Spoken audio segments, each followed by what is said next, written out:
Good evening, my local drones. This is I, Bio Gundam, and I'm back again for another video. So today, me and my buddy Kaiser Shounen, Young Kaiser, he's finally broken the YouTube cherry. We're going to be covering season 5. We're going to be covering season 5 of Boku no Hero and the Boku no Hero overview series, which is incredibly popular on this channel for some reason. I don't know why.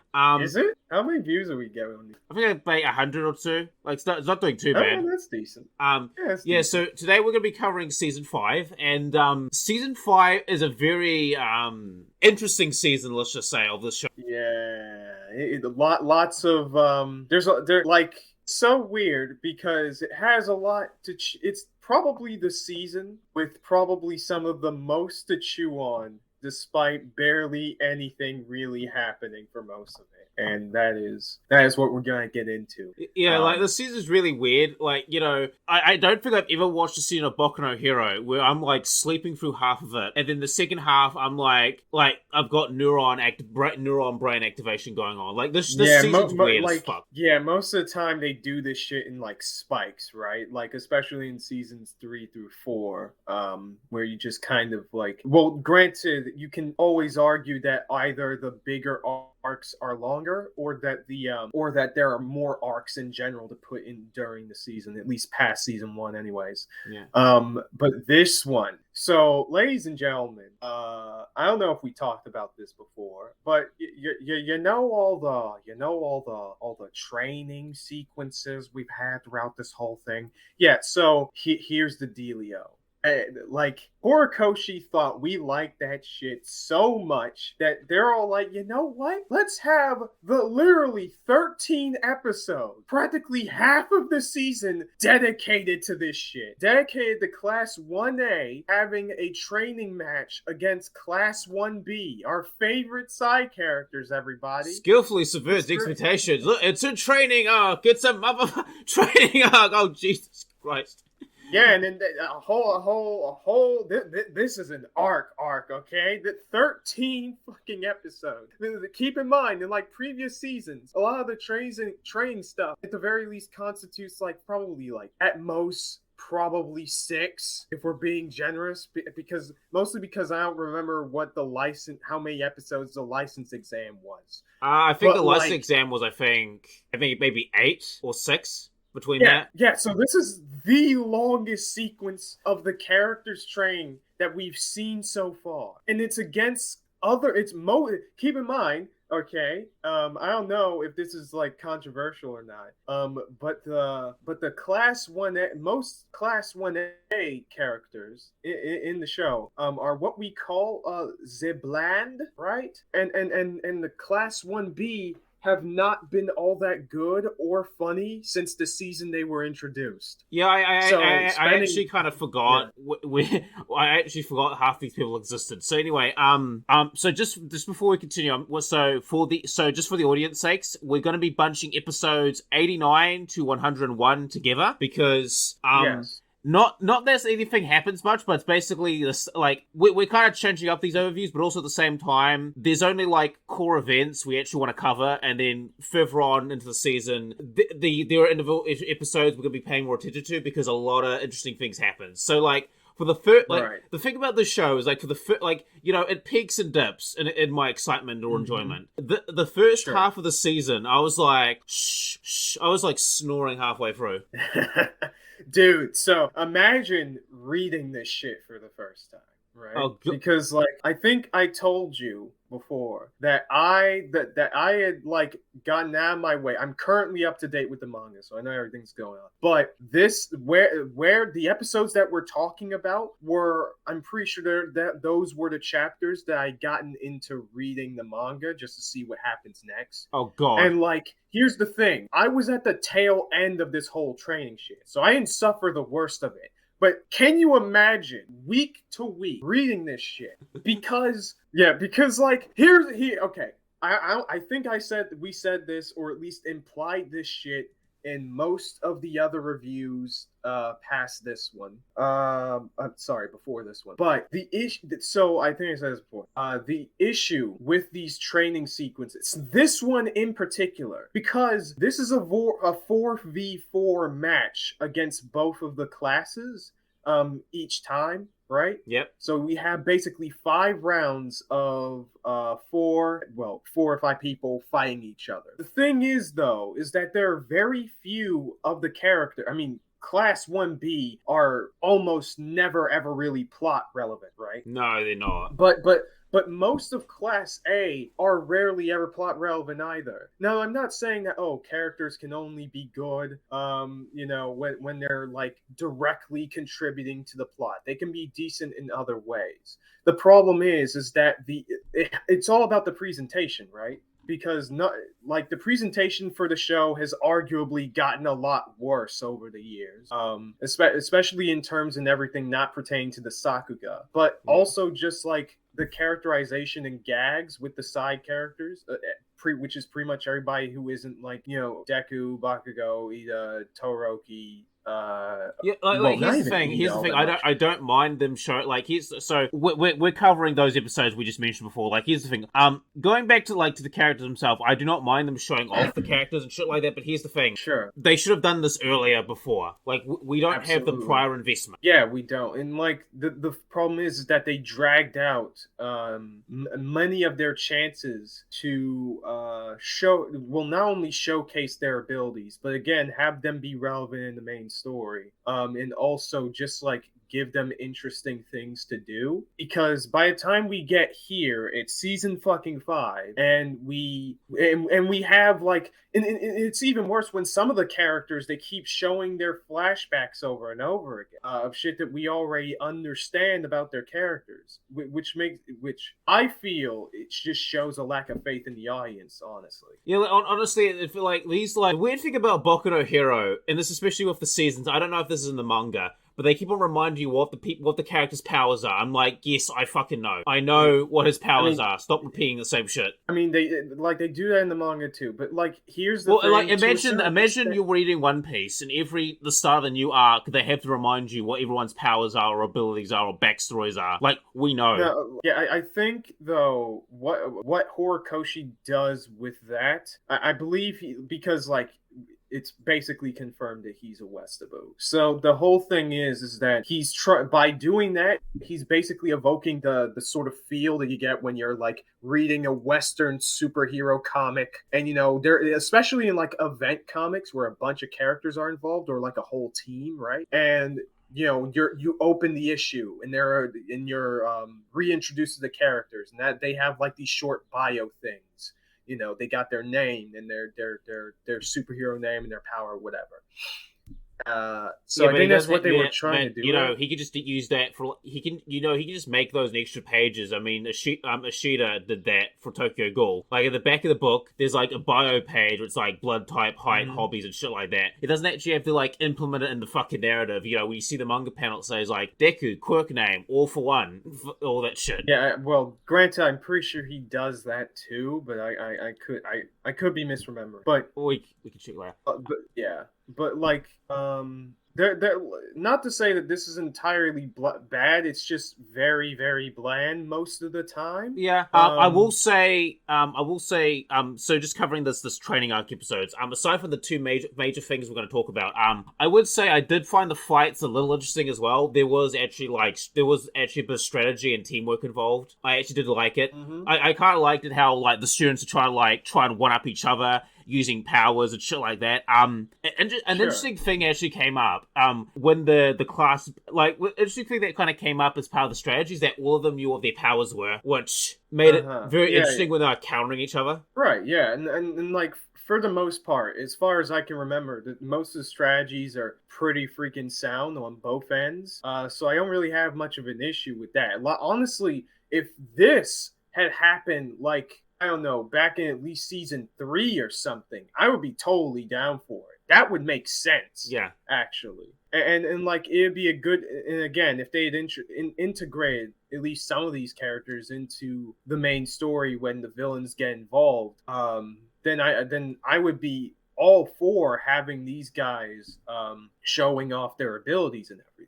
Because in isolation, a lot of this is at the very least decent. Yeah, this is really cool. Like, it's very back and forth. They're using strategy and tactics and teamwork, and it's just like, I'm like, this is actually not half bad. Like in a vacuum, this isn't too bad. However, in the wider context of the show, it's kind of like meh.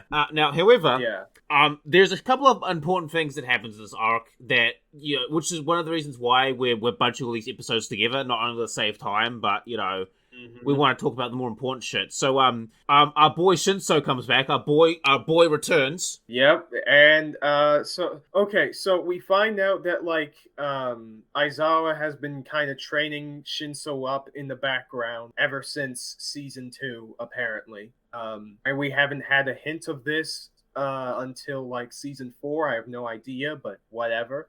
Anyways. So it's implied training. He's been implied training.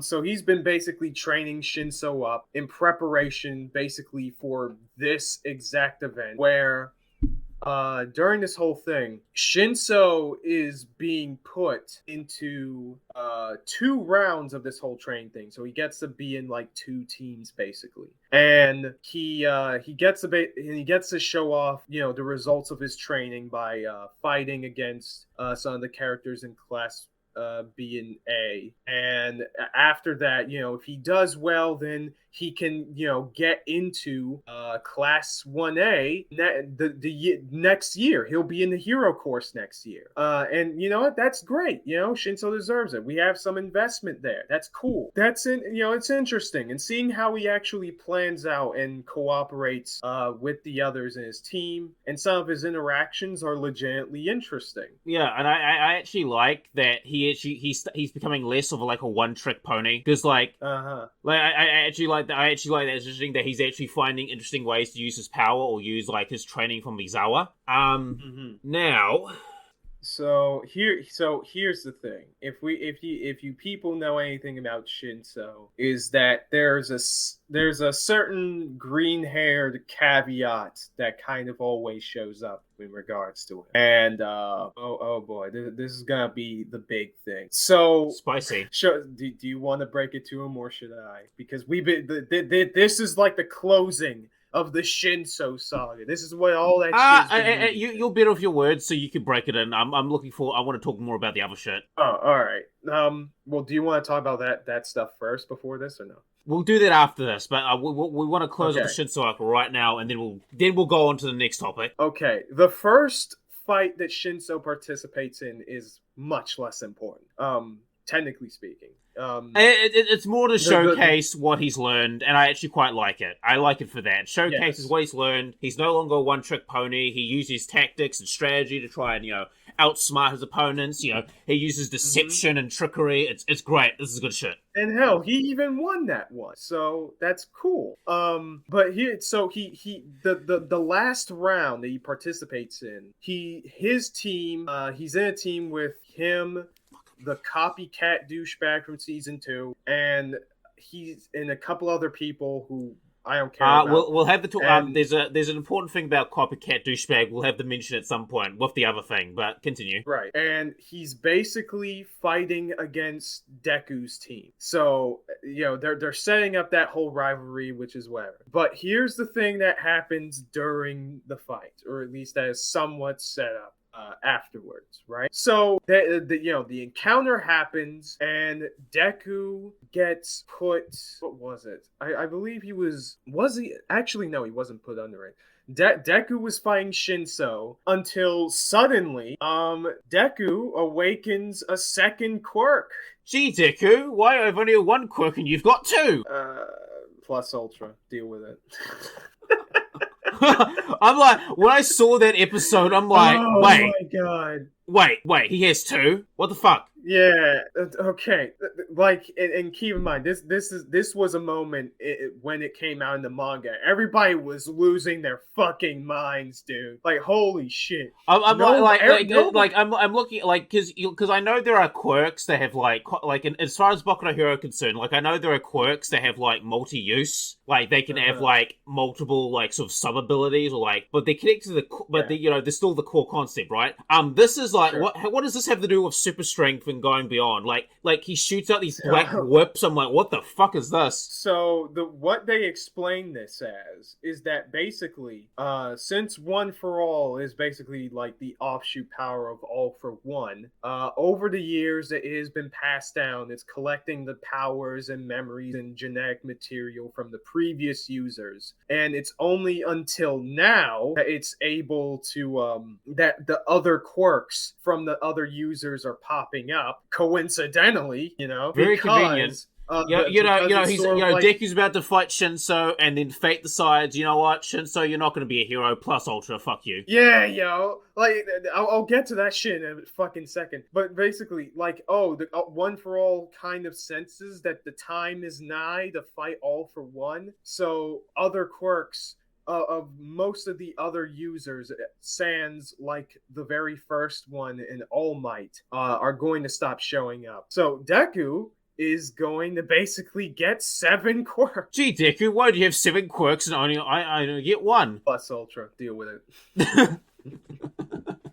Oh my god. So there comes a time in media where you're looking at one thing, and so many, a cavalcade of dumbassery just smacks into your head all at once. Like, I was expecting a nice training arc, and then, like, it's the plot's like, oh, now's the right time to make Deku even more powerful. Fuck you, Shinso, plus Ultra. Oh my god. So, aside from the basic issue that, you know, this contributes, like, this power-up literally came out of nowhere. Like, he wasn't under threat, he wasn't in danger. It's just like, it just manifested like the spirits, you know? Instead, let us all remind ourselves, ladies and gentlemen, okay? Last season, Deku had 1v1 to Overhaul, probably his most powerful adversary that he had ever faced, nearly fucking dying, but One for All didn't give him Black Whip or anything else then.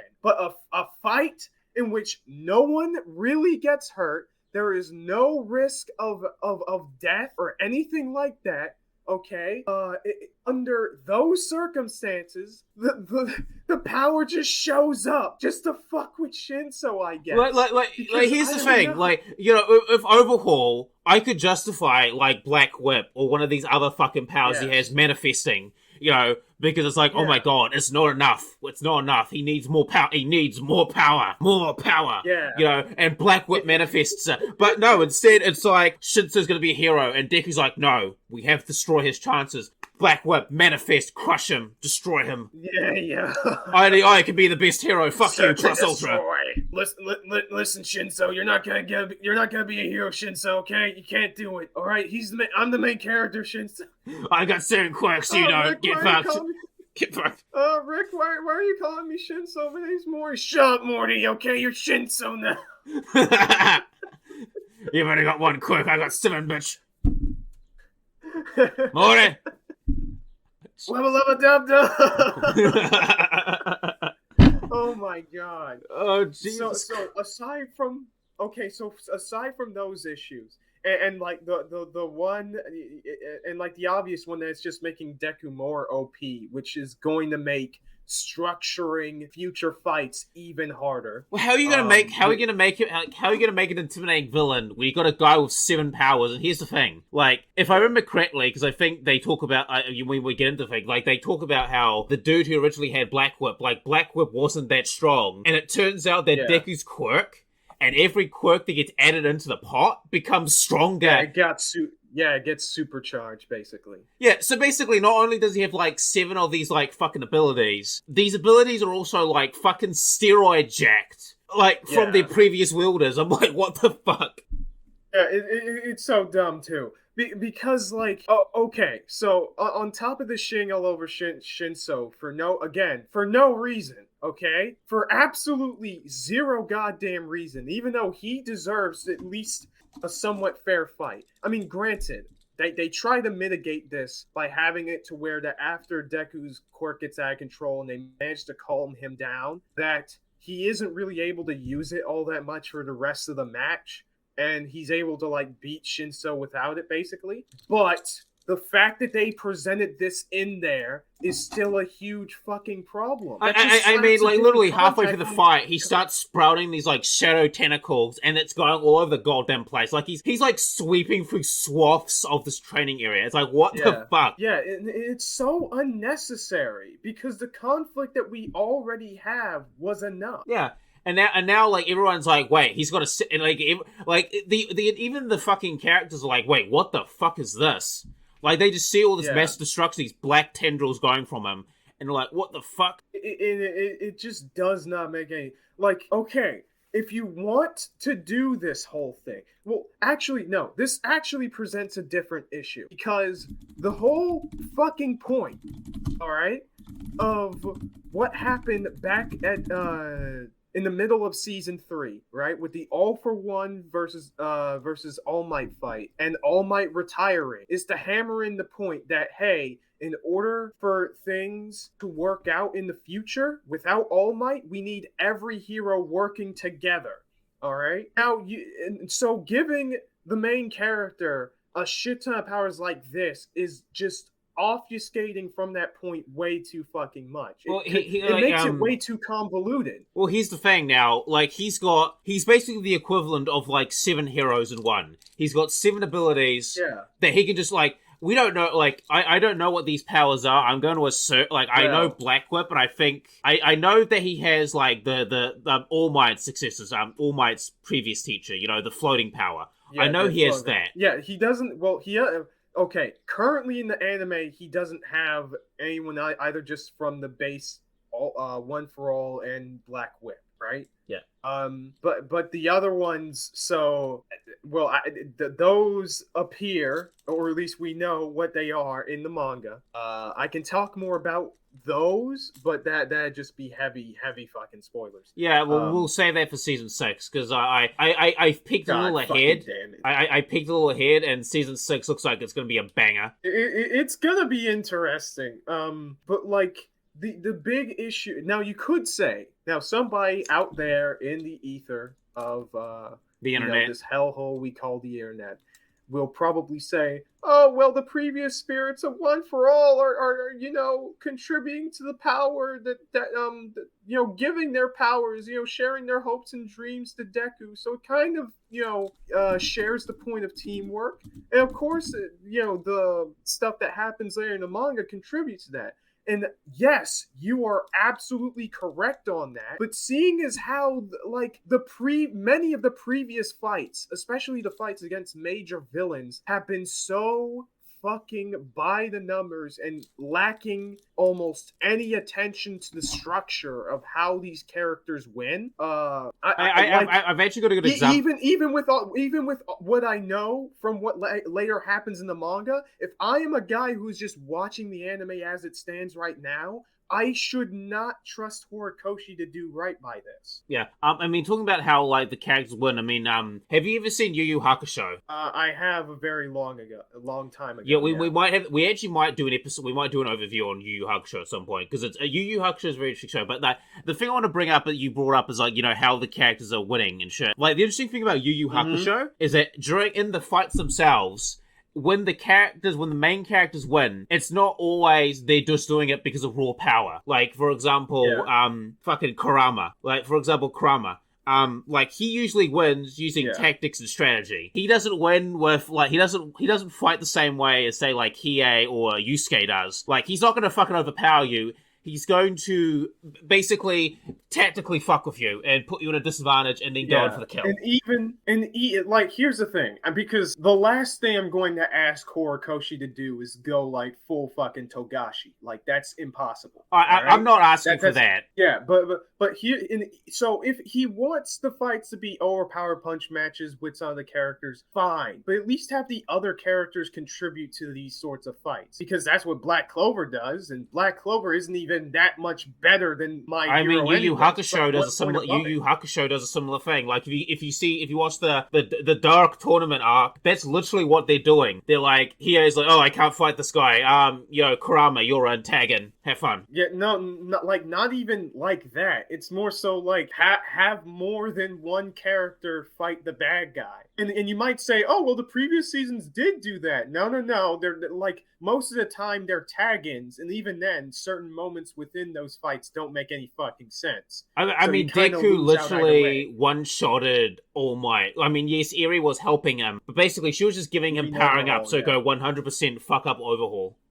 Yeah, now, granted, the visual spectacle of that fight was great, but yeah, the Sakuga was on point.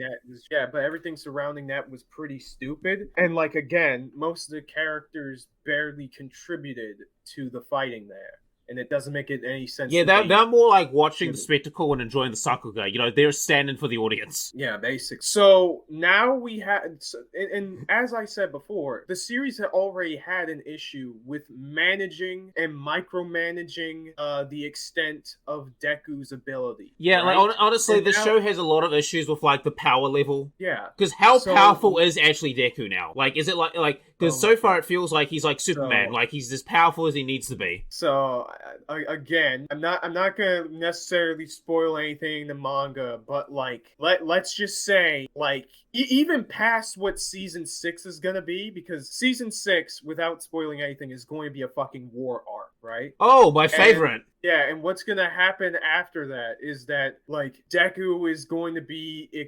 much more fucking powerful. To again the point where I have zero fucking idea how they're going to have other characters contribute to these fights if they'll let them. If he'll let them, that's the thing. Because if in any other writer's hands, I can totally understand that. That's one of the only ways that you can mitigate this issue. Is that number one, you have Deku gain these abilities massively fucking slowly, right? Like do it Avatar style.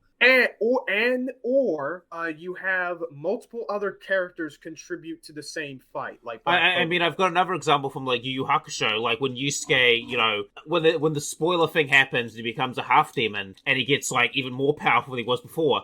That fucking isolates him and makes him question who he is and his identity and all this shit. Like he's like, well, what am I? What am I? You know. No. With Deku, it's like with Deku, it's like. He's just getting, like, stronger and stronger, and it doesn't fucking affect him. Now, to be fair, I won't necessarily go that far, because I am a bit ahead, and even okay, well, I haven't read ahead, so... Yeah, so, it's, like, they do attempt to do something like that in the manga anyways. Okay, well, now, if it's good or not, I'm gonna leave that up to you, ladies and gentlemen. I'm not saying shit about it until we get there. Or maybe we can have a whole fucking video dedicated to that spoilers. Who knows? But the point is that this shit causes way too many problems with the structure of the plot. And and even if it gets mitigated later, the fact that it has to happen right here in events that are not all that consequential is fucking stupid. Yeah, it's like Goku going Super Saiyan in a martial art. Like, instead of going Super Saiyan against Frieza, you know, with all his friends dying and the planet, this planet blowing up, he just goes Super Saiyan in, like, the first round of the World Martial Art Tournament. Like, he gets punched really hard, and then, you know, he just starts glowing and powering up, and he just achieves Super Saiyan status. Some, like, freaking Mike Tyson motherfucker who's just in it for the money is, like, beating up Goku a little bit, and like the motherfucker just like turned Super Saiyan and blasted a hole in the mountain for no fucking reason. That's fucking stupid. Like, here's the thing, I would be okay with this if something like this happened before during a major encounter with a villain, like again with Overhaul, right? And then if you want this shit to happen during a training session, I am cool with that after that. Because, you know, I think the show was trying to go for, like, oh, the issues that are happening across the world are kind of seeping into, you know, the comfortable school sessions that we're all used to, right? Yeah. They're trying to subvert all of that by basically introducing this. That is perfectly fucking fine. But there was barely any setup to this. Yeah. Like it just kind of like hits you in the face. I mean, another show that kind of does the power scaling a lot better, I think, is like Digimon. And here's the thing, that show actually justifies power-ups as well. Like, for example, in season 2, when we have, like, I think when we have DNA digivolving becoming a main thing, The reason why that happened, because it's justified in show. Like, because Digimon feed off the imagination and power of their human partners. And when there's a big enough threat, they will try and will themselves to try and conquer that threat. So, when they're... basically it's set up much more consistently in Digimon. And let's go for a bit more of a sort of, again, I know I've been peddling this, but, Black Clover over MHA any day, fight me. And part of the reason why that is because they do a little bit of both in Black Clover, where there are some moments where characters kind of gain power-ups or do certain things during major fights, but that's not the end-all be-all of certain encounters. It's merely the setup for, how things upscale during an encounter. And like I said, there very rarely in Black Clover is a one-on-one fight happening. It's strictly one-on-one. Most of the time, it's 2-on-1, 3-on-1. These motherfuckers are so bad, powerful, that they need multiple people to work together on this shit. Why? Because many of the characters have such different abilities that work in certain situations, and they take advantage of that. On top of it seems like Black Clover encourages teamwork more than Boku no Hero does, which is kind of weird because My Hero tries to do a semi, I suppose, grounded take on superhero stuff. So you would think it would take much more advantage of this again in major encounters, but fuck it, I guess. Another interesting thing that happens, we'll get more into the All for One shit, because that's actually quite interesting, but an interesting thing happens that, Copy Guy actually tries to copy Deku's power, and he doesn't blow up, which I thought was that's interesting. I thought he could copy Quirks, and then we find out that he called Deku a blank. Yeah, because the way that Monoma, because that's this motherfucker's name. Don't ask me how I remember that. I totally didn't look it up beforehand. You totally didn't, TM. The way that Monoma's quirk works is that he can, most of the time, he's only able to utilize quirks that don't require too many preset conditions in order to function. The type of quirk that, say, Deku has is apparently, I forgot exactly what it's called, but it's an accumulative type quirk, where it's about building up power over a long branch of time before using it. So when Monoma tries to copy it, he literally has level 0 one for all, and he can't do anything with it. Yeah. Unlike most other quirks, which tend to be much more immediate. Yeah, a lot of other quirks tend to be more front loaded, but All for One is a quirk that literally it's gonna take a couple of generations before this thing is actually useful. Yeah. So that I found interesting, that they kind of skirted around making Monoma relevant in the main plot, but it'd be. I'd actually here's the thing: what happens if he actually copied All for One and he just fucking blew up? That would be funny.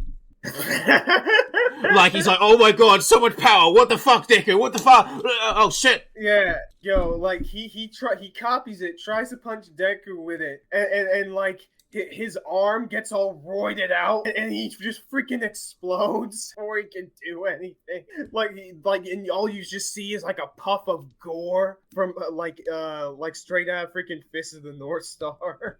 It's oh worry, Shiru, Deku, you are already dead. Well, listen, listen, there can only be one master of the Fist of the North Star, and that's Deku. Oh my god. God, this reminds me of freaking Jump Force.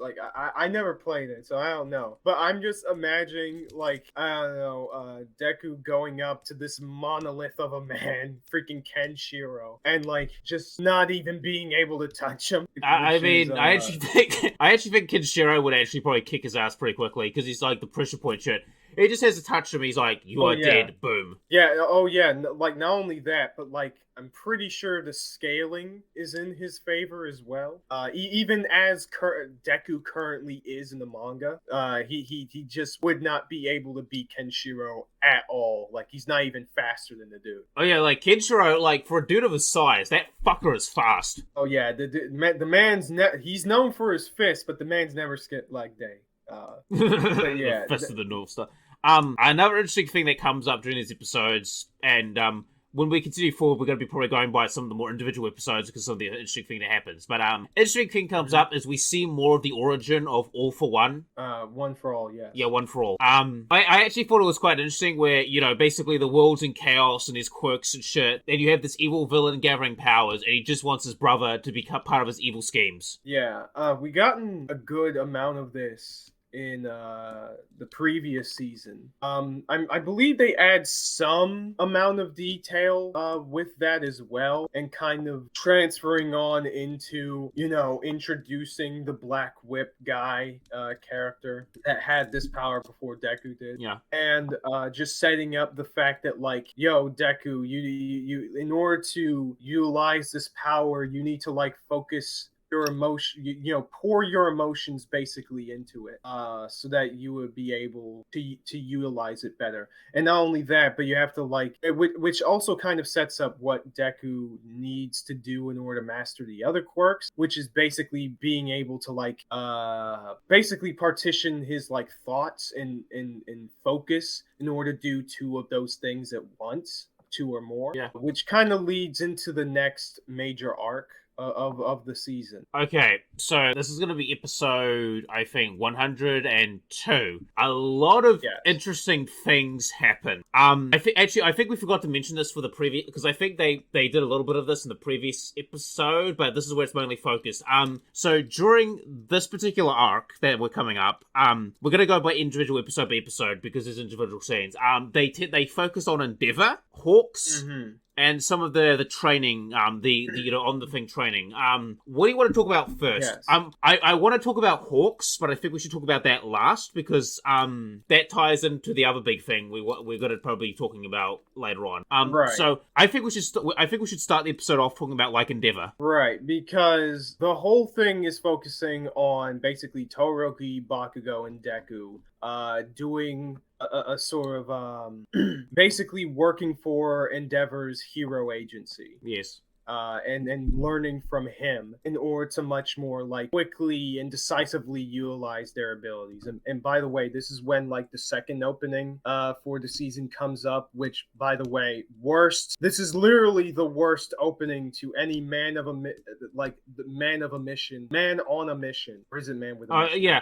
Well, honestly, with that opening, I only like the first, like, I only like the first 10 seconds, and then it's just gay. Yeah, it's just, oh my god. How did they mess up this bad? They dropped the ball with that song. It's so cruddy. But, like, yeah, but aside from that, so they're training with Endeavor. And, you know, Todoroki still has mixed feelings in regards to his father and his relationship with him. Well, what I actually like about it, like, is that you could actually, like, you even see it in the show. Like, you can actually see that Endeavor is actually trying to make an honest attempt to change. Like, he's actually trying. Yeah, like, I think I've always said this, but, like, Endeavor is legitimately probably the best character in the series, and definitely the one with the most unique, I suppose, conflict that we've seen, that like, the show is capable of. Well, it's actually quite compelling. In comparison to other shows. I mean, it's actually quite compelling. Like, he's just a ginormous asshole, and then he realizes that, oh my god, what have I done? I've just been an abusive asshole to my family, and I basically created a broken family, and, like, he's trying to fix it. I think a lot of people can relate to that. Yeah, up to my knowledge, I don't think, at least especially in Battle Shonen, that we've seen, like, an abusive father going out of their way to trying to change their abusive tendencies and having that be a main focus of their arc. And to be fair, the show mostly does a pretty good job of it, aside from the needless fucking amounts of flashbacks throughout these episodes. like what I like about the show is, like, even the kids itself, like, here's the thing, they haven't forgiven him, but they're willing to give him a chance. Well, yeah, and, like, that's basically the conflict of the whole thing throughout these next few episodes, is the fact that, like, Todoroki is a little bit ambivalent to try to work things out.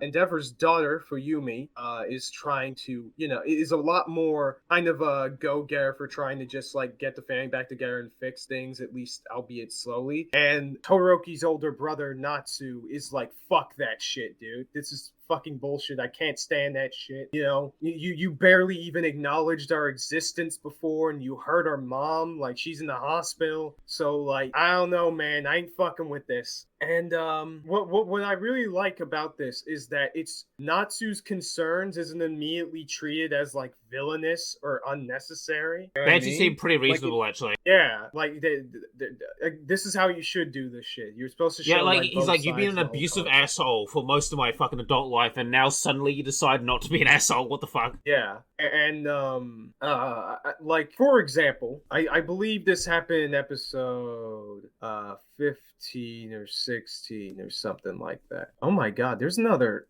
filler episode in episode 16. I forgot about this.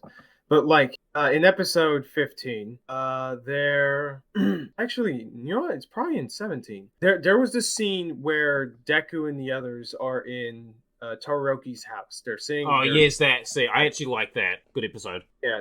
So like they're it's either they're eating dinner or they got finished doing so, and you know they were talking together about pretty much just the state of the family as it stands currently. The state is fucked. And yeah, fucked beyond all belief. You could say that you could say that it's under hot water. But I have achieved comedy, yes. But yeah, but during that scene, basically, Deku is one of the very few good scenes in regards to Deku's characterization, especially contributing to Todoroki's, is that, hey, I think you and Natsu are kind of getting ready to forgive him, even if you're not doing so yet. But I think there's a part of you that wants things to work out, and basically saying that, hey, at the very least, that's worth trying to do. I mean, like, you know, like to give like Endeavor the benefit of the doubt, at least he's trying. He's trying, and that's a lot more than most abusive fathers ever do. Oh, absolutely, dude. Like, oh my god, I'm you know, I just thought of like you know that fucking, you've seen the Boondocks before, right? Yes, I have. Okay, so you remember the freaking Uncle Ruckus's backstory? Yes, I love Uncle Ruckus. He's great. And it's just like his dad is just all like, bitch, just check his car.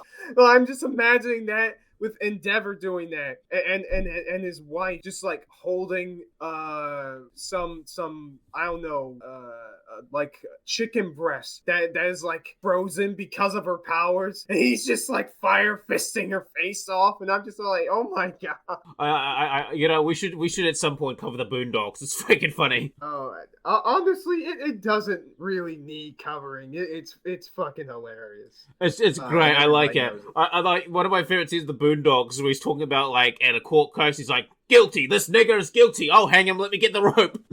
Oh my god. Guilty. I fucking love Uncle Ruckus. I would love just to hang out with Uncle Ruckus. Oh my god. But and I will say one thing: the comedy in that show is, well, I know this is bullying, but I don't care. But the comedy in that show is definitely better than like MHA's comedy, because like something that we're not gonna fucking talk about, but you know, we gotta make sure for the people in the back, you know, stays on page with us, right? The comedy in MHA, not funny, didn't laugh, not even once this season. I don't think. Yeah. Like, honestly, I kind of found it more cringeworthy than actually funny. Yeah, but you know, that's nothing new. But again, you know, we gotta keep people updated, right? Yeah, the humor, not funny. It has not improved. Yes, but like freaking, what was I about to say? So yeah, lots of interesting things of just focusing on Endeavor and setting up, you know, the his long lost eldest son. Oh yeah, we saw that. We saw the I forget the name of what those things are called, but I'm like, oh, we had another son. That's interesting. I wonder who that could be. Wink, wink, nudge, nudge. Yeah, and like, he supposedly went missing during a fire accident, and I'm just like, well, that's okay. That's just downright peculiar. Yeah, who do we know that has like fire powers in the show? Really powerful. Honestly, I can't think of anyone like that. I don't know. Maybe it's that. Maybe it's I don't know. Maybe it's that guy. It's that guy from the first episode whose like hand is a torch or something. Maybe it's him. Yeah, could be. You know, I do see Endeavor's eyes in him. He does look rather Endeavorish. Yep. The next thing we need to talk about before we continue with the next arc, which is going to be very interesting, is Hawks, because he has, so during these next couple episodes we're covering, he has some, let's just say, like, so they were doing a little, so during that training arc, they were putting up a couple of these scenes, but in this particular series of episodes, they put into more focus. Hawks is, doing some double agent shit, and I'm like, oh, this is interesting. Yeah, like, this is actually really cool. So, like, Hawks is literally sent by the hero agency. The hero agency, basically. Or the government. Yeah, the police force, yeah. In order to act as a double agent for the League of Villains, right? They're inside man, okay? In order to find out whatever the hell they're planning. And I'm just like, yo, that shit's actually cool. And hey, the guy is actually fucking smart and knows what he's doing. Like, here's the thing. Like, what I actually like, what's compelling about it is that, like, he has to lie even to his friends. And, like, he's like, I like the portrayal of how he doesn't want to do this, but he has to because he doesn't have a choice. Like, he's doing this because he cares about society or shit. Because I like it how it brings the question, like, because I think the show hasn't brought this theme up yet, but like the sacrifices you have to do to be a hero, and I think Hawks is actually kind of like the sacrifices he has to do. I mean, I like, he straight up like kills a dude and like puts him in a body bag and gives him the derby, and like someone who viewed him as a friend. At the tail end, yeah. Oh my gosh. But yeah, like, Hawks has always been interesting to me, and even further in the manga, I absolutely love his character for the most part. Because, like, it's not just like what he does, it's also his methodology as well that always interested me. He comes off most of the time as a very aloof guy, who always wants to who, like, despite how chill he is, he deals with things as decisively and efficiently as possible in order for other people to be safe and not having to worry about anything. So you can kind of see that, especially in regards to like his this whole deal with the double agent shit, is him being all like, hey, I'm going to mull through this and suffer through this so that no one else has to. Yeah, right. And what's really interesting is it kind of shows up like a political. We're not gonna. What I like about one of the scenes I really like is when he's trying to like hint to Endeavor that something is not right, and Endeavor's like, wait, what the? Why is Hawks acting so weird? Like, I've worked with this guy over several years. Why is he acting so peculiar all of a sudden? And I like it, and he's like, Hawks is like, come on, Endeavor, I know you're smart, get it, please get it, please get it, please get it, please get it. I'm hinting. Yeah, so like specifically, what he's doing is that like, well, it has to do with the events that the season kind of changed around. But basically, we're gonna talk about we're going to talk about that in a second, but that's the last major thing. Two major things we're going to talk about. But like, I like it how Hawks is like trying to hint to Endeavor that something is not right. Like, he's like, please, Endeavor, get the hint. And Endeavor's like, there's something wrong here. And then like, I like the subterfuge and the cleverness, and the like, Endeavor finally gets it. Like, especially now this works like, I want to compliment it because this actually would work in Japanese. It's like the Japanese language, like when Endeavor finds out what's going on. Because so the thing about Japanese language is that a lot of the kanji they use comes from China, and so kanji are usually like meanings for things, and usually they're added on to a sentence, or like they're added on together to mean something. So I like it how he used the kanji in the book to like symbolize what, like, to tell Endeavor what is going on.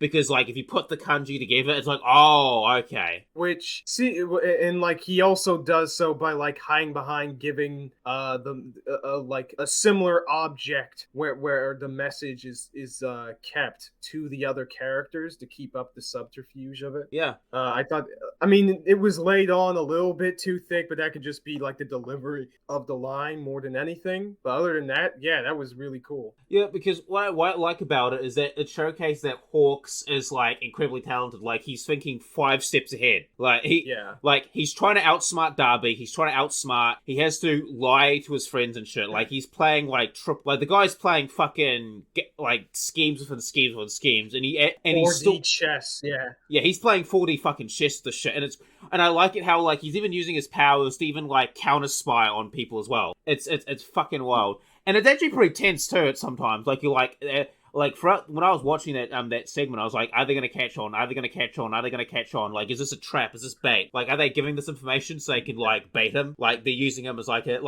because there's actually a strategy where you have a spy in your midst. Because I think it's been brought up in like say Three Kingdoms or like in some Japanese war stories. It's like there'll be a spy amongst their midsts. And they actually use that spy to basically feed like false information to the enemy. Like I was wondering, like, are they doing that? And did they know that he's actually a spy? And they're like feeding him false information. Oh wow, okay. That makes sense. And like even then, you can like sure after that scene ends, we kind of get confirmation that he's like of course still acting in their benefit. But it'd be interesting if we didn't have that precedent before, because then we would kind of think about, okay, how much of this shit is like Hawks trying to help the heroes by giving them information, and how much of this is it like him setting up for a trap for the villains, right? Yeah, like it does actually keep you guessing. But now the reason why we're bunching all these episodes together as well is because the chronology of this season is a little fucked. So that's why we're kind of bunching all these topics. Yeah, so this overview is going to be a little special for that. There's one episode I want to talk about before we get to the two major things. It's episode 107, where we learn a little interesting thing about Kurogiri. Sorry, Kurogiri? Is it Kurogiri. Kurogiri. Sorry, I was reading it. I forgot his shit. There's a very interesting thing about Kurogiri. So here's the thing. I like the reveal. Before we get into the details, I like the reveal. However, what I dislike is how this was never foreshadowed or never talked about or never brought up once. Never. This just kind of came out of nowhere. Like, yeah, so basically the reveal is that Kurogiri, or at least his buyer or whatever, is literally just like a reanimated corpse of a UA student, a former UA student who died in an accident during like a villain attack or something, who was best friends with Aizawa and Present Mike, basically. Yeah. Which, by the way, this thing would have been much better if we had gotten much more to know Present Mike as well, but fuck it, I guess. Here's the thing. I like the idea, but there's no foreshadowing and no fucking investment. Yeah. Here's the thing. We barely really gotten that much interaction from Kurogiri as well. So getting like, aside from the basic tragedy of it and worrying about how, Eraserhead feels, it's not really all that engaging to watch. Like, it was interesting, but what they did with it in that scene was somewhat pretty all right. I felt like the backstory of the flashback was a bit long, but other than that, it was interesting. But the issue was, at least to me, what was it? As you said, it has to do with the fact that like there's no real foreshadowing. I mean, it's not like Kurogiri would because here's the thing: Azaya and Kurogiri have actually battled before. Like, it's not like there's any hesitation or Kurogiri's like, wait, do I know you? Or like he acts weird when Azaya is there. Like, it's like, wait, there's not that regret. Like, aside from like the tragedy, because here's the thing. They could do like old tragic thing where like, Kurogiri and Azaya are battling and like Kurogiri's about to kill him, but then he like hesitates for a split second. Like, he hesitates because a part of him still remembers who his friend is. Like, he remembers and he's like, what's going on? Why did I have, what was that? And of course, what also makes this dumb is that Kurogiri only got caught here because he was walking through the woods like a fucking idiot in the previous season. Yes, and which doesn't make any sense. I mean, considering how smart Kurogiri is, I mean, Kurogiri is not an idiot. Like, this guy he is actually quite intelligent. Yeah. I guess you could say this plugs up a certain plot hole in the very first season where he was able to teleport all the villains into the school because how it seems to work is that he can teleport to places he's been to before. So you could say that he had already been to in the the freaking training place that the kids were going to. I guess that you could say there is foreshadowing because of that. But that raises one other question, actually. Why the fuck didn't they just, raise hell at the school itself? He can teleport right there because he'd been there before. I mean, he could have literally just teleported right in the classroom and they could just kill everyone. Yeah. Literally, why fuck the training center? Just, teleport in and, why wouldn't he could just open up a portal into the classroom, sink them into this, dungeon, and they just go, Slaughtertown, blood for the blood god. Or better yet, screw all that noise. Just teleport a bomb into the school. That problem solved. Yeah, no more, plus ultra. You just kill, the cream of the crop. Man, I swear to God, I actually think if we're villains in that fucking show, I think the heroes would be kind of screwed. Oh, abso-fucking-lutely, dude. Yeah, thanks for showcasing your powers. Thank you for showing us where you live. Alright, yeah, we're just gonna come up with some... Oh, you can't attack me because you don't have a hero license? No problem, shank. Alright, the fucking license. Oh, you can't defend yourself. You got a license. Well, I have my villain license. Bang. Oh, God. I'm now just imagining, fucking All For One going alright, here's your villain license, alright. Right, come back next year to get it fucking licensed, get your villain license. Oh my God. Yeah, it's so funny. I'm just imagining a freaking Oprah. You get a license, and you get a license, and you get a license. Everyone gets a villain license. Get a villain license. Oh my goodness. But, but the Kurogiri stuff in isolation is at the very least alright, and Aizawa's reaction to it was pretty compelling, as well as President Mike's. So it's compelling because this is a how would you fuck? Because that dedicated an entire episode to that. Yeah, that was fun. Yeah, I like the tragedy of it because this is a person that is your friend, and now someone has taken your friend's corpse and they've been puppeteered. I mean, how fucking horrible is that? Just to not only to see your friend's corpse walking around, but it's not even your friend anymore. It's the fucking shell of your friend. Yeah, and at the very least, this shows how All For One's actions are affecting other characters aside from, All Might and Deku and all the side characters whose homes are destroyed because of these incidences and shit. Yeah. So, there's that. I mean, it's pretty fucked when you think about it. I mean, when we find where the Nomu come from, and some of them come from actual dead people. Jesus Christ. Yeah. I mean, I believe that most of them come from dead people, apparently. I mean, they have to pour all that, Well, here's the thing. No, because before they said the Nomu come from, people that have been jacked up. They never, I think they come from corpses, or some of them come from corpses was actually a new fact, which is kind of disturbing if you think about it. Yeah, it's very, very fucked, but it's still very interesting. It's very interesting indeed. Now, the last two big things we want to talk about now. Do you want to talk about the meta-liberation part, or do you want to do the villain shit first? I know it ties in all together with these next bunch of episodes, but which one do you want to cover first? I'm sorry, you wanted to talk about what? The meta-liberation army or the villain shit? Or, Todoroki's backstory and stuff. You mean Shigaraki's backstory? Yeah, Shigaraki, sorry. Yeah, I mean, yeah, we can do that first because that's how they're kind of setting up the meta liberation shit. So, when this is the start of the whole My Villain Academia, the arc that everyone had been waiting for ever since this became a thing in the manga. And this is kind of where the before was definitely where the order of events were. Yeah, so this is episode, so we're up to episode 108. And by the way, this entire arc, I was like, finally, fucking yes, villains actually being villains for once, and not and fucking Deku not getting in the fucking way. Jesus Christ, this is a breath of fresh air. Yes. So to keep in mind in regards to things in the manga, the whole Endeavor shit comes after this arc. which explains, Hawks' actions in regards to saying the message to Endeavor and shit. But in the anime, they swap things around. Which I kind of expected because they needed some kind of stinger to set up the war arc for next season. Yeah, I get why they did that, but watching it as I was kind of getting fucking confused about the timelines. What the fuck is going on? They keep on foreshadowing shit. What's this? But anyway, So but before we get to that, they hint at a little bit of Shigaraki's backstory and his relation to All for One prior to the events of the story. Yes.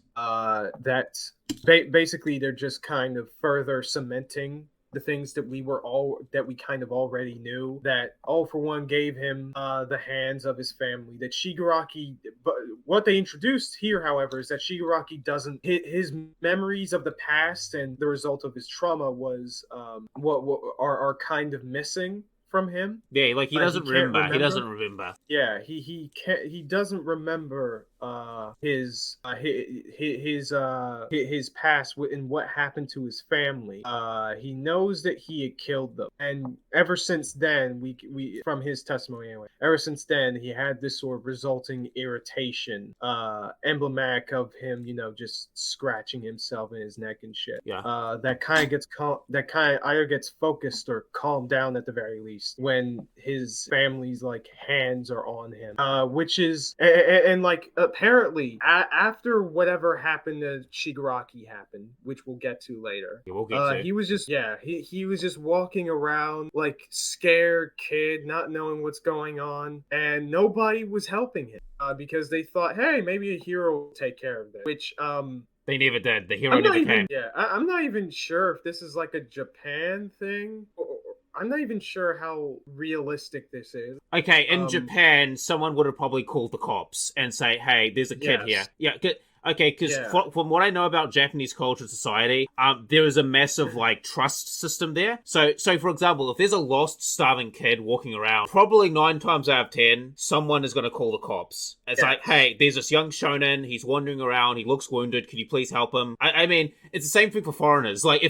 If I got out of a fight and I'm tossing out the alley and I'm bleeding fucking profusely, I look like I've been broken, I would probably get an ambulance called on me, or people would be rushing to help me. Yeah, or even here in the West, over in America, you're not gonna tell me that people are going to see a starving child in the city, right? And they're not going to call the police or somebody to come and get that dude. At least 1 out of 10 people. I mean that's me being absurdly generous, because I would say 5, at least 8 out of 10 people would do that. I mean they probably would here's the thing, at least one person would call someone. It's hey, there's a starving kid. I should call the police and just he's bloody and we don't know what's going on. So you should somebody should probably get him. And it's so weird that they try to be all oh, people rely on heroes so much to the point where they ignore the problems right in front of them. But I can understand if the whole issue was a lot more subtle, but we're talking about again a starving, disheveled kid with blood. Yeah, with blood. Why isn't someone calling? Why is no one calling the police? Why is no one calling? It's common, and what this common is heroes are. I do not believe that a hero had statistically speaking, given what the series has shown us, it's basically I have a hard time believing that no hero at all had even walked up to. You know what it could be? Weird. It could be unreliable narrator. But here's the thing: in a society like Boku no Hero, you've got a disheveled kid. He looks like he's starving. He looks like he's got the shit kicked out of him. He's bleeding, and no one thinks to be oh, I should call a hero, because I'm not going to get involved, but I should call a hero who knows what to do. Maybe this kid got attacked by a villain, and a hero needs to go save him. Literally, all someone had to do was call for help. Superman, there's an injured kid over there. Please save him. Please help him. Please help. It wouldn't even. All it would take is a fucking phone call. They don't even have to take him to the police station or some shit. That's all he needed to do. It doesn't make any sense. And like, here's the thing. I think that this is, the show again trying to flesh out that one of the running minor themes of the show is that, hey, in the real world, where real world TM superpower and heroes are a thing, there's going to be some flaws there. There's going to be certain issues. They're going to be people who slip through the cracks. Yeah, and I'm all like, okay, that is absolutely fucking fine, but the show has barely at all like fleshed out any of that stuff. So when and like have almost like shown the heroes as practically completely magnanimous, or the society manageable, or the concerns that the villains have like not worth fleshing out or discussing. So when we have an over the top as fuck example, like literally, like again, the third and upteenth fucking time, a starving, disheveled child with like whose hands look like they have gone through 2 periods is walking down the street. I'm going to assume that somebody is going to fucking call that dude. It doesn't call somebody to help him. It doesn't make sense. I mean, especially in Japan, and especially in a country like where? Especially in a country like fucking Japan. Like obviously in Japan, yes, there are people who are poor. There are people who, have a bit of a rough life, obviously. But like when you see a disheveled child like that, where are the social services? Where's the child protection agency? Where are the neighbors being like, hey, we saw our neighbor's kid, everyone's dead, he's wounded, please get the police, please call the police. And of course, like this is another mild sort of theme of the show, that like, hey, there are going to be villains who kind of slip through the cracks of society through some means or another, and they as a result they've gotten sort of railroaded into these the life of a villain lifestyles and shit. Yeah, okay, that would make sense if, like, at the very least, one person had, like, tried to help Shigaraki, and hell, they might even brought him into their home and give him some food or whatever. But, what happened is that, like, they do something that kind of triggers him. They go out of control. They have no way of handling it. He accidentally fucking kills them, and like, and now he has like no other choice but to get away because like right before like the police comes through the door or something like that. If they had done something like that, that would make much more sense. They would actually probably justify. They would justify.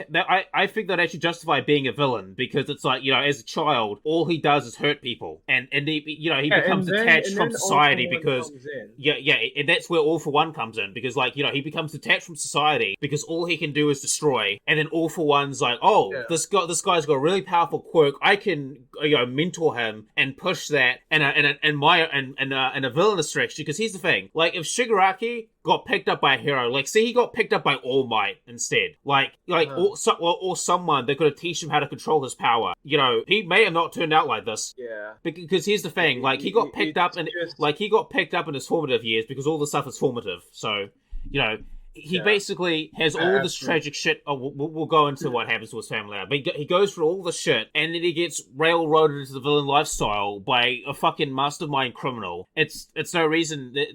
It's no shit he turned out like this. Yeah. Oh man, it's honestly, but like aside from that, I guess the backstory is okay. As it stands right now. But that sort of leads in to the basically the major arc for the remainder of the season, which is My Villain Academia / the Meta Human Liberation Front. Yep. So you want to set up these guys, or should I? You're better with your words, so so basically, in episode 108, before we continue, so basically they have that flashback.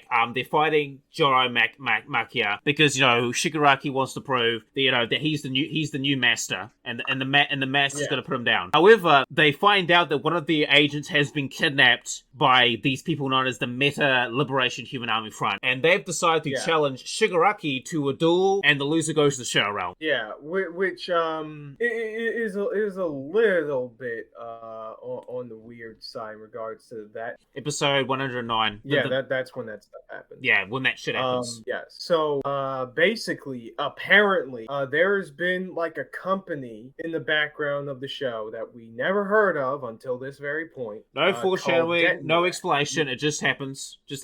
Yeah, called Detnerat. Who is basically this company that is practically in one of the leading companies in not only creating new clothes for people with quirks, but also hero equipment technology, shit like that. But really, in actuality, under the shadows, these motherfuckers are literally a cult in which they integrate into major parts of society in order to indoctrinate people into their cult, which is the Meta-Human Liberation Front, which is about them trying to make it so that superpowers do not get regulated by the government. But basically, they're like superhero ANCAPs or like libertarians. Yes. Taxation is theft. Government is bad. The super libtard. I mean, unironically, they come off to me as like superpowered libertarians. They're like, taxation is theft, the government is bad. Personal responsibility. Yeah, like it's an interesting idea for villains. The issue is, again, I'd say that this would be like a running theme here, right? In these videos, is that where the fuck were these guys this entire time? Like, if this is supposed to be like a major company for this shit, you would think, because any other show would like have these guys or the leader be kind of in the background, just like, you know, showcasing them as normal, you know, and like giving equipment to the heroes and shit like that, and doing all of this stuff, setting up that they're at the very least relevant to the story in some way. But then this company never gets fucking mentioned. They cap it off with this, but they don't do any of that. Yeah, that's what's really disappointing about it. Like, you know, and also here's the thing: they never foreshadowed this like being a political ideology that's part of the society. Like, they never brought this up fucking once. It only is like literally no. Pretty much everything in regards to like, superpowers being regulated by the government. Yeah, everyone's pro that. Pretty much magnanimous, and most of the people who don't abide by that already have like their own sorts of like motivations. Like, it makes sense for people like this to propagate, but where does this shit come from? That's the question. Like, it just kind of comes out of fucking nowhere. Like, it's not like we had a character in the show bring up this ideology. Yeah. Or, like, you know, like, they'd be like, instead of having the government regulate powers, you know, we could always have personal responsibility or shit like that. Like, that never... Yeah, it's just like with most of the other villains in the entire show, it's basically rendered moot because the people saying all this crap are crazy people. So they're not really being challenged in any way. Like, they're not having the League of Villains fight these motherfuckers is like at the same time the best and worst thing they could have possibly done, because you know, it gives the villain something to do, and the villains have always been the ones at the very least pushing the plot along. But it's bad because this would be something that someone like Deku and the other characters should have encountered and kind of questioned a little bit, or at the very least combat against in a compelling way. But they don't fucking do that because these motherfuckers got to them first. And no, they don't fix that. I don't care if that's a spoiler. They don't fix that fucking problem. Yeah, because, like, here's the thing. This is the same problem with the fucking Stain arc. Like, yeah. They don't have a discussion. This is overall. This is every fucking body. Yeah, they don't have a fucking dialogue. I know that, I know in Naruto people complain about like the talk no jutsu, but I actually like that aspect about, because you actually get to understand where the villains are actually coming from, and it isn't just about I'm not even. We don't even need to get to that. The show pretends that it's fleshing out these things, and it's not. No, let me finish. Let me finish. Doing a bad job of it. Yeah, let me finish. Yeah, no, let me finish. Like, not only do you understand where the villains are coming from, but Naruto actually has a dialogue to try and understand them. And, like, you know, I guess you say in theory, it challenges his beliefs in a way. Like, but with Deku, it's not that. It's like, oh, you're wrong. You're the bad guy plus Ultra. Doesn't question it. If the show wants to be that simple, then fine. But don't set villains up with these motivations. Because here's the thing, like some of these villains, I actually want them to win because I can understand their motivations. Like here's the thing, I want Shigaraki to win and kill Deku, and then like I could finally give the show like an out of 10 for actually doing something interesting. Now that would be subversive. Like, he's like, I'm gonna be this hero, and then Shigaraki grabs him, melts him to death, and he's actually dead forever. And all for what, like, that whole bloodline is that whole power is dead, and Shigaraki rules. Like, okay, before somebody accuses us of wanting the show being edge fest, I think our point has been made clear here, is that none of this shit ever really mattered to the show beforehand, and setting up these villains is just basically as a gauntlet round for Shigaraki to gain enough power to set up for the war arc. Yeah, by the way, there's like 7 of them or something like that, and they're fighting against 100,000 people in this small fucking town, and they're just like fucking shit up. Yeah, like where are the? I like it throughout this entire thing. No police, no helicopters, no one shows up. Like, it's just like, oh, the city's getting destroyed. No one shows up. Yeah, I think they said before that they kind of... Actually, they did this better in the manga. Hold the fuck up. Because what they basically said beforehand was that, like, what was it? Basically, with Detnerat's influence and money and power, they made it so that, like, the heroes in the area were either off town doing other things or police were taking care of other shit. So that the town that they were fighting in would not get discovered, basically. However, I don't remember whether or not the show actually shows how they do that. Hello, police, heroes. There's a villain super battle royale in our town. Could you please help? Hello, police, help. Heroes, help. In the manga, it shows that some of the police in that town were bought out, and they were blocking like cars and entryways towards the city, right? Because they're under their employ, basically, at that point. Yeah, well, in the anime, we never see that. In the anime, as far as I remember. Who knows? I could be wrong. I don't think I remember ever seeing cops being bribed or any of that shit. Like, all I remember is them showing up town and wrecking shop. I'm like, man, why is no one calling the police or anything like this? Or calling, hey, Hero Association, there's a villain battle royale happening in our city or town. Could you please stop this, please? My house is getting destroyed. Yeah. And, so like the League is basically like fighting all like what did they say? Over 110,000 motherfuckers. Yes. With different superpowers. Yes. And Shigaraki, I like the scene where a bunch of them are chanting Shigaraki and he just like kills all of them with a single swipe. Like, he just touches them and they just disintegrate. Yeah.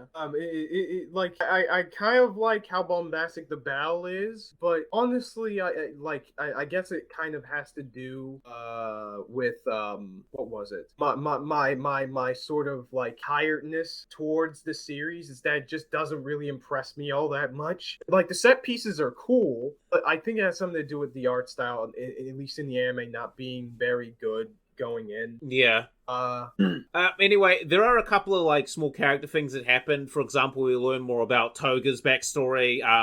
Twice. Honestly, I don't give a fuck about Toga or her backstory. No, I don't either. I think the really interesting thing is that Tomura's fight against Destroyo or something. Redestro. Yeah. Redestro. Because now, if I remember correctly, leader of the Liberation. Yeah. Now, if I remember correctly, is he the grandson or the son of the original Redestro or something? Because I think he is he doesn't say exactly if he's his grandfather or not, but he is like his descendant of the original Destro, the OG super libtard. Oh yeah, Destro. Do you want to talk a little bit about Destro, or like the meta? Sure. I kind of like him and his portrayal as a villain somewhat. What I like about Destro is they actually, like, the way they portray him is not so much as a villain, but more like a misguided hero, I guess. Yeah. Granted, they lean a little bit too much over on the sort of, evil man side, but... Was he really that evil? I mean, compared to, like, All for One, was he really that evil? Well, I guess no one is that evil compared to Super Hitler, but... I mean, actually, now I remember correctly, he was practicing a Quirk license, so I guess he is a villain, so... He was evil the entire time. How dare you? How dare you show off your quirk in public? The license is gone, legitimately. Yeah. What I actually like about Redestro is that like he's exactly the type of person you would see showcased in these chaotic times. Like you've got All For One, who's being like the lawful evil tyrant, and then you've got like this guy who's kind of like I guess you could call him like if we're using D&D as an analogy, he's like the chaotic good, chaotic neutral character. Like he's about freedom and liberty and that type of shit. Like he's kind of like the polar opposite of All For One. And it actually makes sense because like, and you see this in history too, like in times of chaos, people like this literally just come out of the ether. Yeah. Which is fine, and like his interactions with Shigaraki are pretty interesting. At least somewhat, especially compared to the other ones, and that contributes somewhat to Shigaraki's arc, which I will say is definitely again one of the more unique arcs of the show. I like, here's the thing. I actually am liking Shigaraki more as a character as he goes along. Like, at the beginning, he's like this fucking man-child, and now he's actually becoming an actual villain. Yeah, because in this arc, at the very least, he has somewhat of a plan. I mean, even though, granted, it's super dumb that they were able to survive fighting this many people for as long as they did, but... I mean, they kind of just charged especially when Shigaraki himself is, like, sleep-deprived for several days from fighting Gigantomachia. Yeah. Oh, yeah, speaking of Gigantomachia, he comes in and, like, bulldozes half the town as well. Yeah, like, that and is, like, here's the thing. Twice with, like, him... Oh, Twice is another interesting thing. I actually like Twice. I was about to mention that, but like listen, Toga's thing was kind of whatever, but I actually quite like Twice as a character. Yeah, Twice. Well, number one, Twice is actually funny. He is. Number two, his backstory is actually quite compelling. Yes, absolutely. And here's the thing. Here's the thing. This actually does tie into fucking Japanese society a bit because Japan does have a very like shame-based and trust-based culture. Like it's a lot more. Him becoming a villain the way he was presented way more believable to me than Shigaraki in that circumstance. Oh yeah, because basically, like here's the thing: if Twice lived if Twice didn't live anywhere but Japan, I actually don't think he would have become a villain. No, that's the thing. Yeah, it was specifically because he lived in Japan. Here's the thing. Unironically, that is the reason why he became a villain, because he lives specifically in Japan. Yeah, because, like, his parents die in an accident, and he accidentally ran over somebody with his bike, even though they were in the way. And like as a result, he had a hard time getting through school and through work and providing for himself. And at the end, like he can only rely on himself at that point. So that's why he turned to a life of crime, and that's where all the shit going on with his mental state kind of just devolved and everything. And I think that was good. That was interesting. It's actually compelling because here's the thing: it's actually talking about an issue in Japanese society. Like, and I'm not an expert, right? This is just an outsider looking in. But, the Japanese do have, like, this kind of, like, basically, if you're a criminal or you've made a sin or a mistake, they will harp on you for the rest of your fucking life about that shit. We see this in anime all the time, dude. Like, if I would be impressed if that isn't the case in Japan at this point, because I would be wondering, where the fuck is all this shit coming from? I mean, here's the thing. Like, a lot of the people that make anime are basing on shit they've experienced or seen in real life. So I have no doubt because Japan does have a big shame-based culture and shit like that. So I wouldn't be surprised if stuff like this doesn't actually happen, where you've got a guy you've got a guy by no fault of his own. He's just a fuck up. Like he just fucks up, and it just spirals from there. Right, and like in some cases we see that here in the West as well. But like most of the time, especially in media, it seems to be presented a lot that way in regards to Japanese media. Now, again, we don't pretend to be experts here. If you want to send us a Wikipedia article about why we're wrong, have at it. And here's the thing. I personally shut the fuck up. Yeah, like here's the thing. I know a bit about Japan, but here's the thing. I don't live there personally, so a lot of my viewpoints are like outsiders looking in, and what I've gathered from interacting with Japanese people and shit. So my viewpoint is more of an outsider looking in perspective. But what we are saying is that if there's a consistent pattern of them putting this particular particular theme in this show and presenting it this way, it would be kind of weird if things weren't at least a little bit like that over there. Yeah. I'm gonna just say that. Yeah. But the point is, after that whole presentation of the backstory, Twice is basically able to just multiply himself now, because he always wondered if he were if he was the real Twice or not, because he never really got directly hurt. But now that he did, he knows that he's the real one, and that he needs to protect his friends, because it's the only place where he belonged at. I actually like the camaraderie as well, because he's he's a guy who was rejected by society, and now he actually has a family, people that he cares about, and people that value him, and it's actually rather touching, which is why I want the villains to win. Yeah. Fuck Deku. He didn't have to work for it. Twice had to work for his family.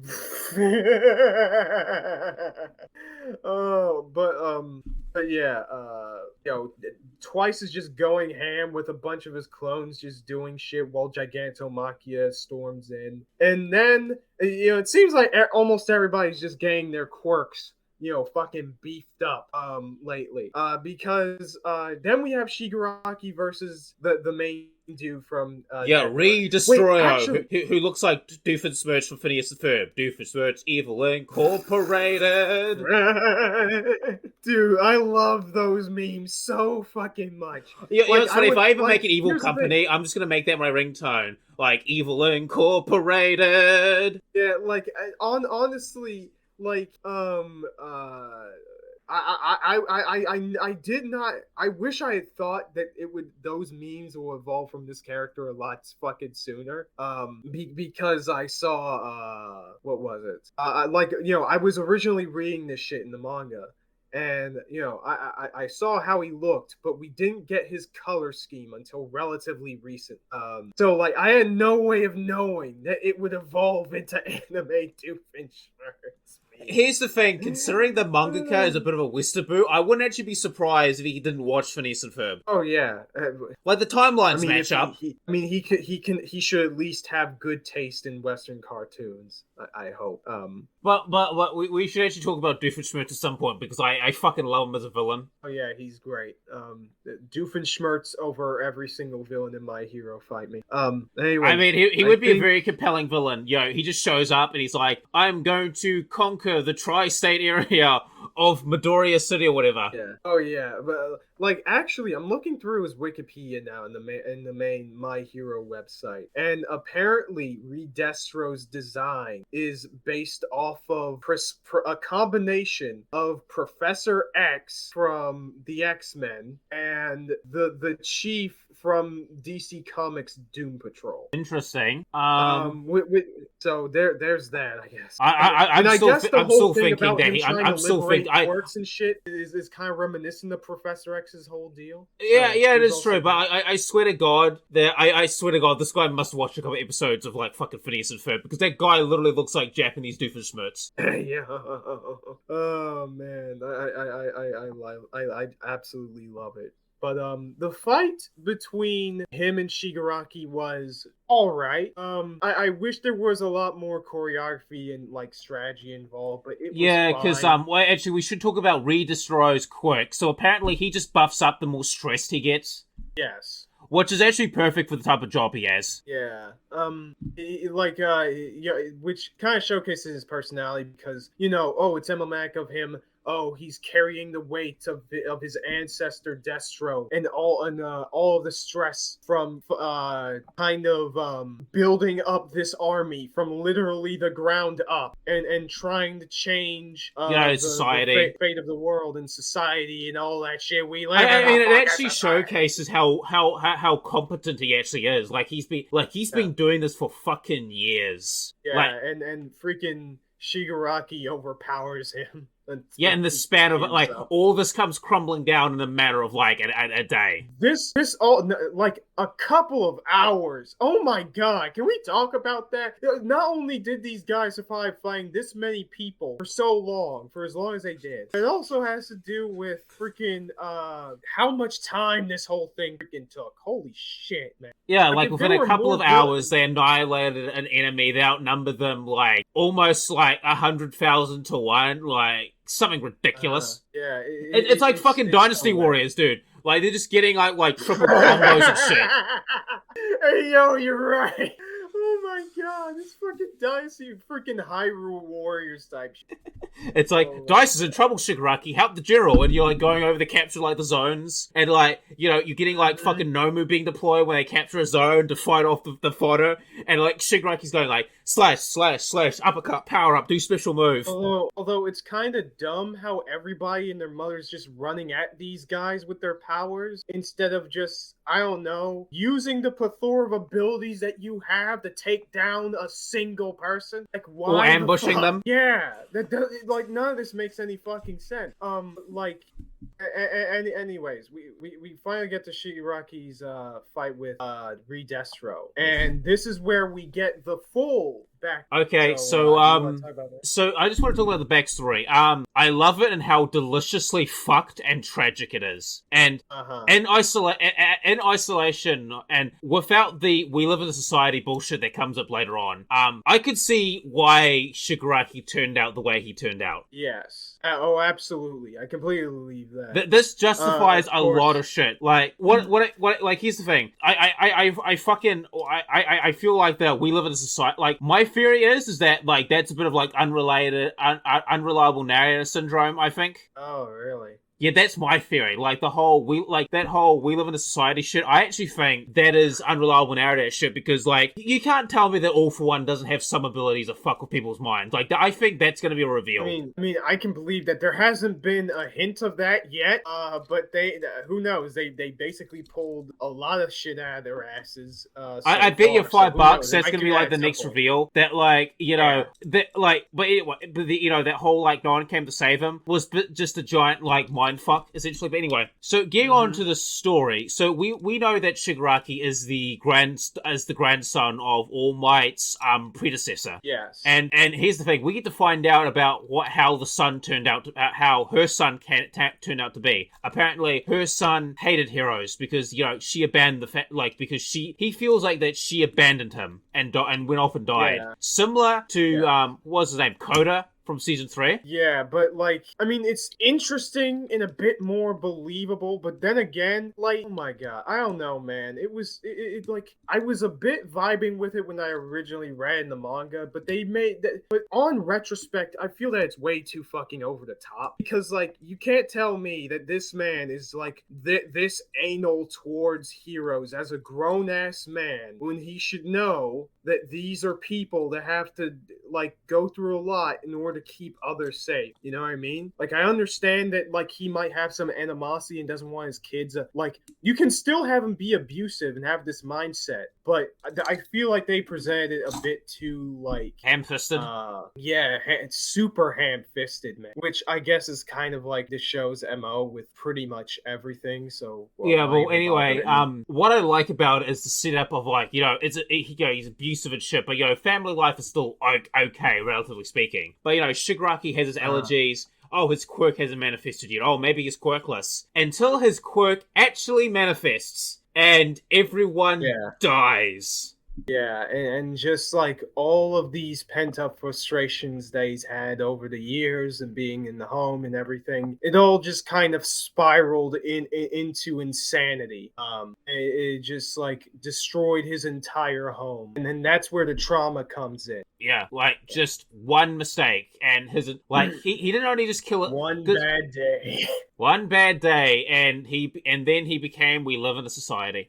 Yeah. Well, he doesn't even be like, we live in a society. He's all like, let's destroy society. Point blank, period. Yeah.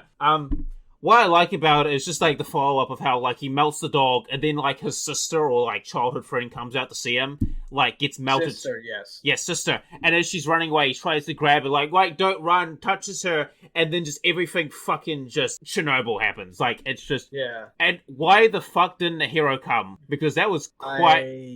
I mean, I guess what you could say is that, Shigaraki managed to run away before,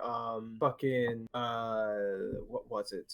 Before the heroes could get over there, actually. So you could say that, the hero probably showed up, like, right after that whole fiasco.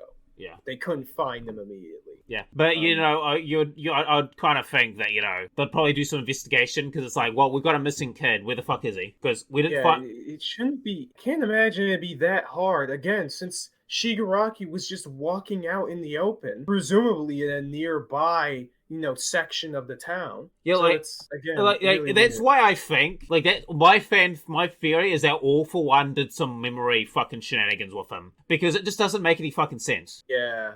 If he's a fucking local and this big accident has happened, why is no one why did people ignore him? Like if he's a fucking local, there should be someone who fucking knows him or his family or be like, hey, that kid went missing. Hey, I've seen a kid that looks exactly like that. Oh, where was he? Oh, down the road. Like, I have a fucking sick suspicion that there's some memory shenanigans going on. Because here's the thing. He forgot about shit he did. Yeah, if that is the case, then Horikoshi would be absolutely big brain at that point. But as of this moment, in the year of our Lord, 2021, we have not gotten any hint that this is the case yet. But who knows? That might change. I mean, here's the thing. Like, I'd actually be like, oh, that was kind of clever. Yeah, I mean, he relies on the whole thing not making sense in order to set this up, I guess. Yeah. Anyway, the fight itself. So the fight itself. I like it when I like Shigaraki's new character design after this. Yeah. He looks way fucking better. Dark Jesus thing going on. Oh yeah, I love that design. Like he just looks so fucking like his hair just goes like stark white, and he's almost is portrayed almost like a messiah figure in a sense. Yeah. Even when Destroyer like surrenders, he's just like, okay, you're the leader now. We've spilled too much. We've spilled so much blood. You're the leader now. Yeah, and basically, like, Redestro is kind of enamored by...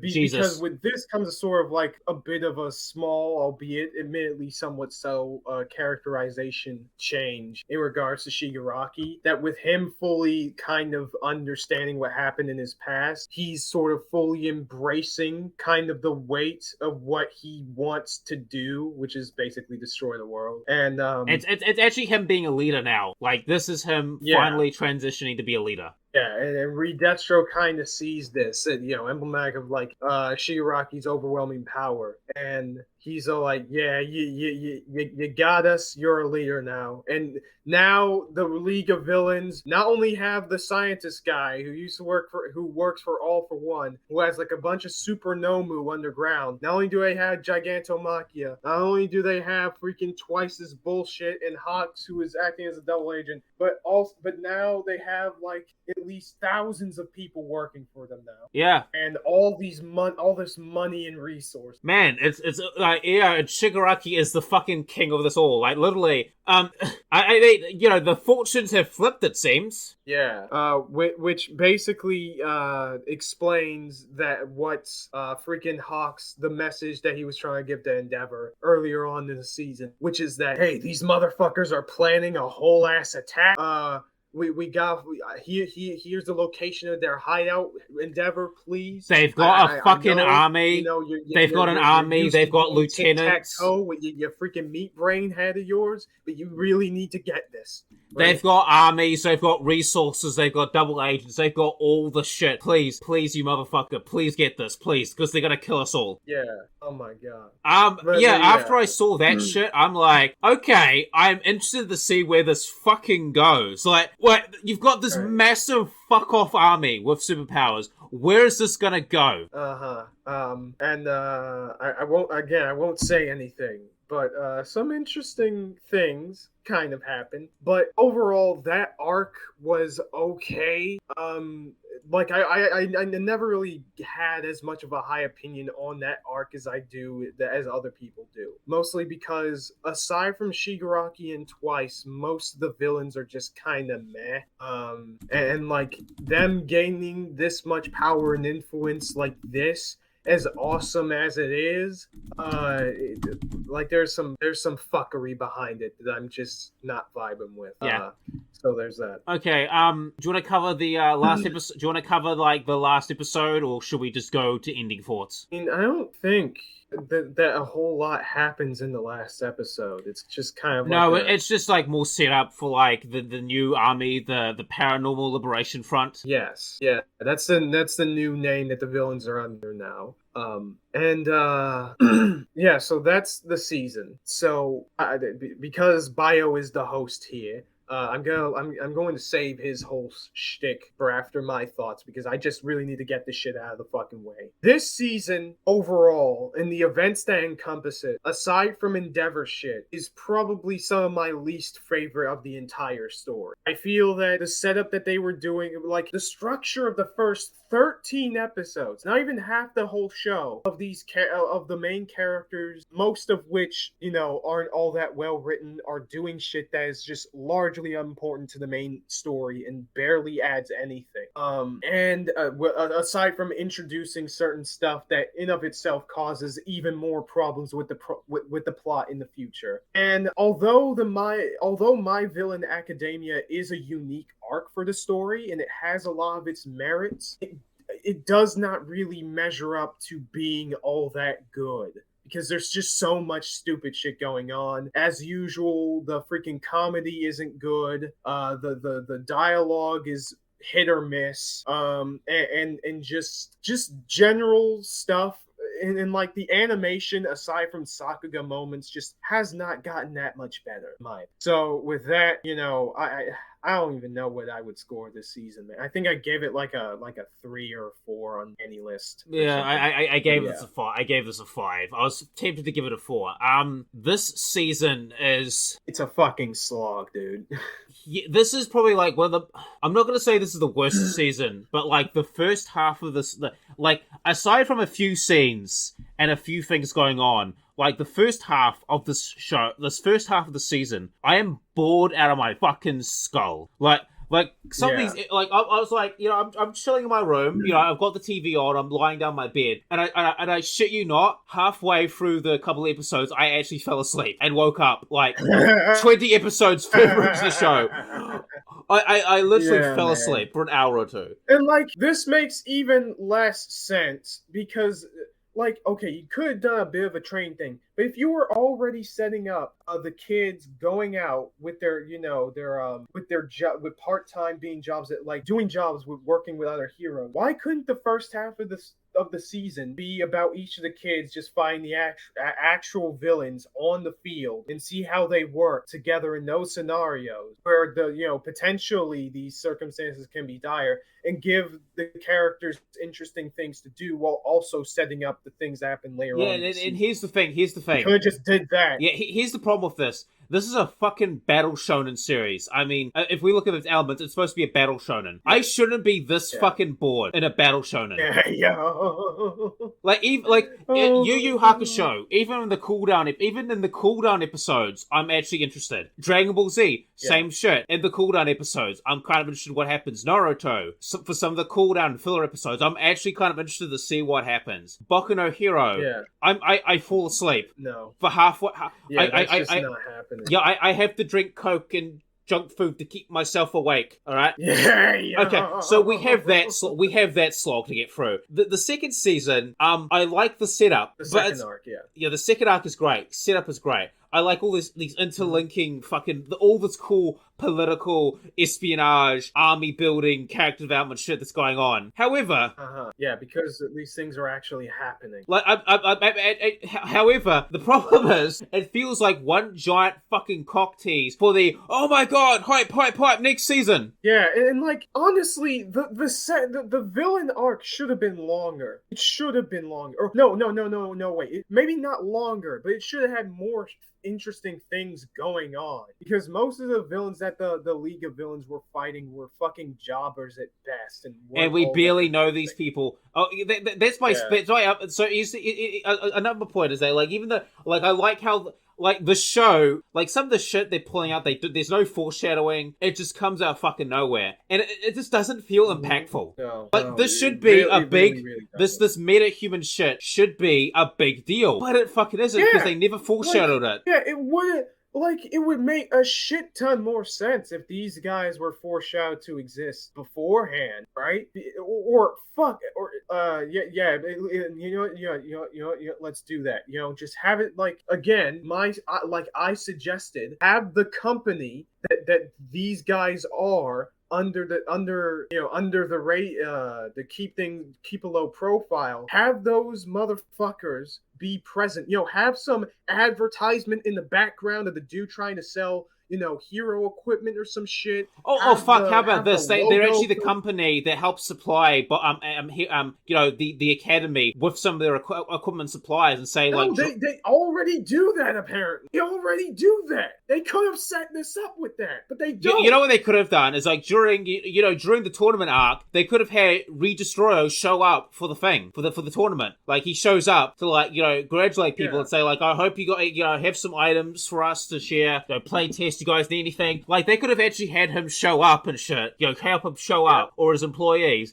And then in the 5th season, when we see him, it's oh my god, he was actually the villain the entire time. Yeah, he's been helping us this whole time. He's the one with all of these fucking resources, and now he is just going off. Which, by the way, the dude also knows about All for One, at least to some extent, and a little bit about what he did in the past. You would think that he would try to, break some kind of deal with him before all of this, but I guess not. I guess the reason why is because he was kind of gathering even more resources because the heroes are focusing on the League of Villains. Well, also, here's the other thing, is that, I think the ideologies are, slightly different. I mean, yes, but, they could have had an, enemy of my enemy sort of thing. Here's the thing. That partnership, I can guarantee you, that partnership would not last long. Because I guarantee you dollars to donuts that one of them's going to betray the other very quickly. Yeah, which is why I'm not harping on it a bit too much. But yeah, closing thoughts, this season it's not very good. No. Here's the thing. Here's the thing. It's like one giant fucking cock tease for actually shit I want to see. Yeah, and you might say I'm a little bit spoiled because while watching the season, I was binging, OG Cowboy Bebop before Netflix debatably, fucking ruined destroys anime forever. But, yeah. But, believe me when I say that this season it's practically more of the same in a lot of ways. Just the same mediocre crap. Yeah, I can't be wrong. I am looking forward to season 6 because I just want to see, is it going to actually become good, or are they just going to fuck it up again? Yeah, I'm interested in how they're going to portray certain stuff that's going to happen later. But yeah, we'll have to see when we get there. Yeah, probably TBA when we get there. So thank you guys for showing up. And thank you all for listening. This is Bio Gundam signing out. Say goodbye, Kaiser. Oh yeah, see you guys later. Yeah, bye bye. See you guys next overview. Peace out. All that jazz. Bye bye.